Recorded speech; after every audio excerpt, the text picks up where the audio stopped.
Hello ರೀ, ಎಲ್ಲಿದ್ದೀರಾ? ಆಫೀಸಲ್ಲಿ ಇದ್ದೀನಿ. ಹೇಗಿದ್ದೀರಾ? ಹಾ, ಚೆನ್ನಾಗಿದ್ದೀನಿ. ನೀನು ಊಟ ಮಾಡ್ದಾ? ನಾನಿಲ್ಲ ಅಂತ ಊಟಕ್ಕೆ ತುಂಬಾ ಪ್ರಾಬ್ಲಮ್ ಆಗ್ತಿದೆಲ್ಲ. ಅಡ್ಜಸ್ಟ್ ಮಾಡ್ಕೋತೀನಿ ಬಿಡು. ರಾತ್ರಿ ಊಟಕ್ಕೆ ಏನ್ ಮಾಡ್ಕೊಂಡಿದ್ರಿ? ರೈಸ್ ಮಾಡ್ಕೊಂಡಿದ್ದೆ, ಮೊಸರು ತಗೊಂಡ್ಬಂದು ಮೊಸರು ಒಗ್ಗರಣೆ ಮಾಡ್ಕೊಂಡಿದ್ದೆ.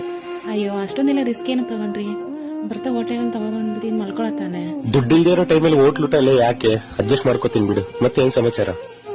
ಏನಿಲ್ಲ, ಎಷ್ಟು ಗಂಟೆಗೆ ಹೋಗ್ತೀರಿ ಮನೆಗೆ? ಬೇಗನೆ ಹೋಗ್ತೀನಿ. ಬಟ್ಟೆ ಎಲ್ಲ ಒಗ್ದಾಕಿದ್ದೆ, ಮಳೆ ಬರೋ ತರ ಇದೆ, ಬಟ್ಟೆ ಎತ್ಕೋಬೇಕು. ಸ್ವಲ್ಪ ಬೇಗನೆ ಹೋಗ್ತೀನಿ ಇವತ್ತು ಮನೆಗೆ. ಹೌದಾ? ಏನು ಅಷ್ಟೊಂದೆಲ್ಲ ರಿಸ್ಕ್ ತಗೋಬೇಡಿ. ಬಟ್ಟೆ ಎಲ್ಲ ನಾನು ಎತ್ತಿಟ್ಟಿರ್ತೀನಿ. ನೀವು ಮಾಡಿರೋ ಮೊಸರನ್ನ ಪಾತ್ರೆನೂ ತೊಳೆದಿಟ್ಟಿರ್ತೀನಿ. ಪರವಾಗಿಲ್ಲ, ನಿಧಾನಕ್ಕೆ ಬನ್ನಿ. ಏನು ಮನೆಗೆ ಬಂದಿದ್ಯಾ ರಿಟರ್ನ್? ಮೊಸರನ್ನ ಅಂತೆ, ಮೊಸರನ್ನ ತಿನ್ನೋ ಮುಸುಡಿ ನೋಡು. ಏನಿದೆ ಇಷ್ಟೊಂದು ಪಾರ್ಸೆಲ್ ಇದೆ ಹೋಟೆಲ್ದು 3 ದಿನಕ್ಕೆ. ಚಿಕನ್ ಮಸಾಲಾ ಕವರು, ಮೊಟ್ಟೆ ಹೊಡೆದಿರೋದು, ಚಿಕನ್, ಮನೆ ತುಂಬಾ ಗಬ್ಬು ಅಂತಿದೆ. ಬಟ್ಟೆ ಬಿಚ್ಚಿ ಟಬ್ಗೂ ಹಾಕಿಲ್ಲ, ಮನೆ ತುಂಬಾ ಹರಡಿದ್ದೀರಾ. ಬಾ ನಿಮ್ಗಿದೆ, ನಿಮ್ ಜನ್ಮಕ್ಕೆ ಬೆಂಕಿ ಹಾಕ.